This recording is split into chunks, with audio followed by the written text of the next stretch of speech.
Hey everyone, welcome back. Hope you're having a fantastic day so far.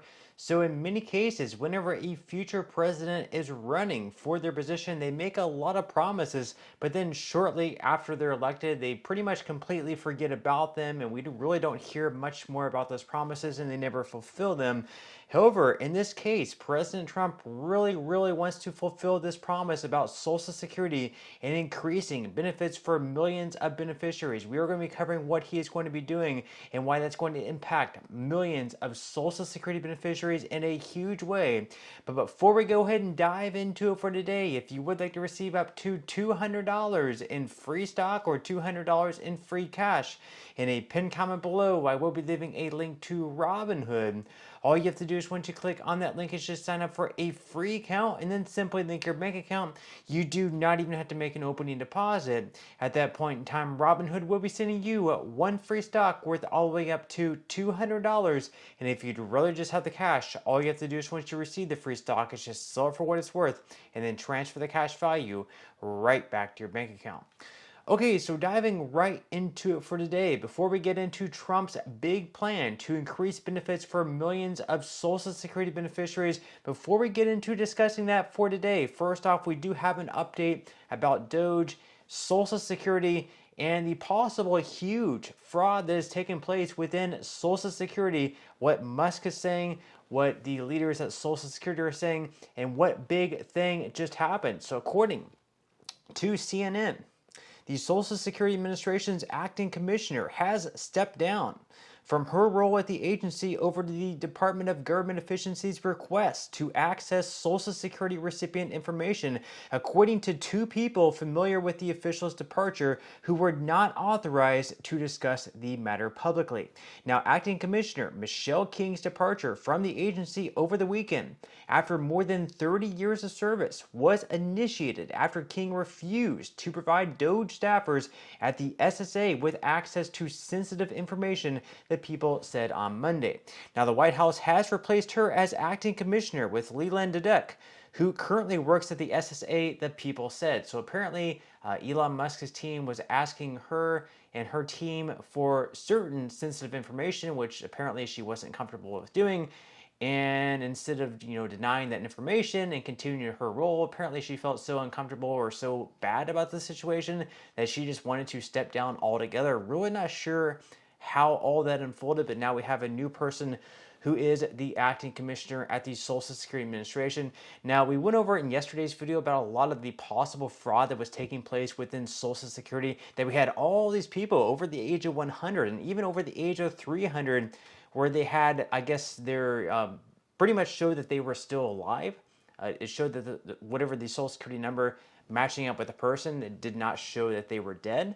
Doesn't necessarily mean that they're receiving Social Security or any other type of benefit or whatever else, but certainly pretty alarming. Once again, up on the screen there, you will see Elon Musk's tweet where he shows that according to the Social Security database, these are the numbers of people in each age bucket with the death field set as false. And you can see all the way down to the age of 220 to 229, we have 1,039 Americans with their death field set as false. And once again, it doesn't necessarily mean that all these Americans are receiving Social Security benefits. It just means that apparently that number could possibly be used by someone else to receive Social Security benefits or really anything else. There's definitely quite a bit of fraud taking place. You could pretty much come to the conclusion of, not saying that all, once again, the millions of people listed on that site and even below that are 300 plus are receiving Social Security benefits and are frauding the U.S. government, but there's something fishy going on there, and hopefully we can get to the bottom of what's happening. Now, moving into the main topic of today's video, Trump's big plan to increase Social Security benefits for millions of beneficiaries. Like I mentioned, a lot of times when someone runs for president, they come up with all these big ideas to sort of buy votes in a way, but Trump is now doubling down on this idea to increase benefits in this way. This is going to impact right around 50% of Social Security beneficiaries. Now, according to CNBC, on the campaign trail, President Donald Trump touted a plan to eliminate income taxes on Social Security benefits. Now that he's in the White House, Trump administration officials told CNBC.com last week that the president, quote, doubles down on that promise. A bill to eliminate those levies, the Senior Citizens Tax Elimination Act, was recently reintroduced in the House. Yet, nixing taxes on Social Security benefits may reduce U.S. government revenues by $1.5 trillion over 10 years and increase the federal debt by 7% by 2054, according to a new analysis by the Penn-Wharton budget model, a nonpartisan research-based project at the University of Pennsylvania.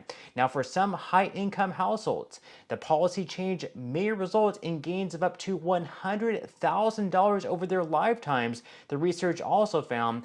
Yet, individuals under age 30, and particularly people who have not yet been born, may face the largest losses as the federal debt increase and increased incentives to work and save for retirement decline, it found. So basically, this is going to help, obviously, the earners of Social Security that receive the most amount of money. The highest earners, the people who pay the most amount of tax on their Social Security benefits, obviously are going to benefit the most from that because they're right now paying the most taxes on their Social Security benefits. So obviously, if we slash taxes on Social Security benefits, they stand to benefit the most from that. Although right around 50% of Americans right now, or actually probably a little bit over 50% of Americans who receive Social Security benefits are paying taxes on what they're receiving. This is mostly because the tax brackets that were originally created were never adjusted for inflation. So even though the value of the dollar has decreased over time because of all the inflation that has taken place, they have not adjusted the tax brackets for Social Security benefits. Something that they did change for like your income for federal taxes, those brackets change every single year because of inflation. But for whatever reason, the tax brackets for Social Security benefits have never changed. Now, the article here goes on to say that individual beneficiaries may pay taxes on up to 50% of their benefits on combined incomes between $25,000 and $34,000, or for married couples with income between $32,000 and $44,000.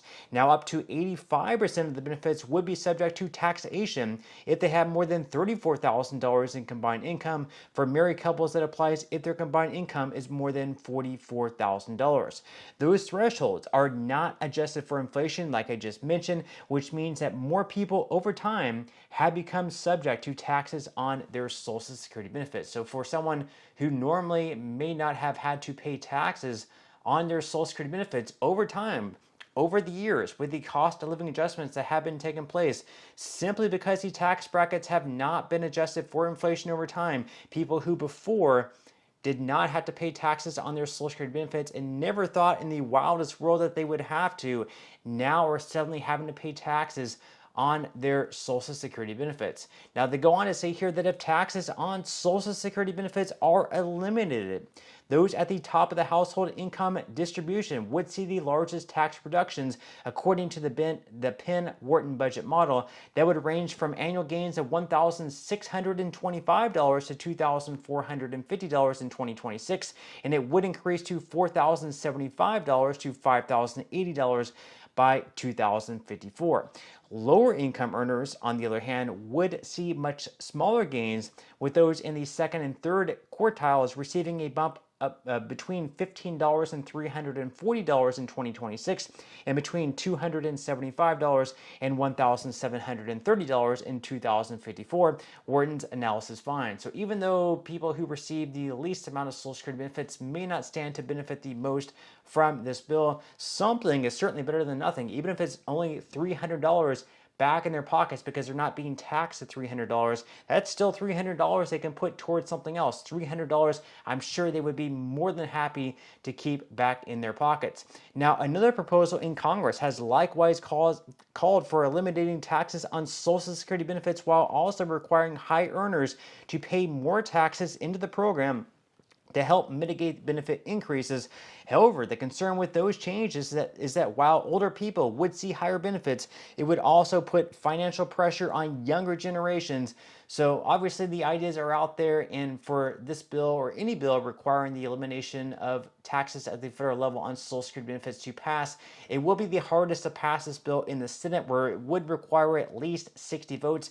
Right now there are 53 Republicans in the Senate, so even if all 53 Republicans vote yes on a bill that would eliminate taxes at the federal level on Social Security benefits, they would also need at least 7 Democrats to reach the 60 vote threshold. They would not be able to pass this bill through reconciliation, because Social Security and rules and laws and things like that cannot pass through reconciliation bills. So they will need at least 60 votes. Republicans and Democrats will need to come together, much like what they did in the Social Security Fairness Act, in order to pass this bill. Now, with that said, leave your thoughts and comments below. Do you think they should eliminate taxation at the federal level on Social Security benefits? Are you for it? Are you against it? Why or why not? Leave your thoughts and comments below. But that's all I have for today's video, and I will see you in the next one.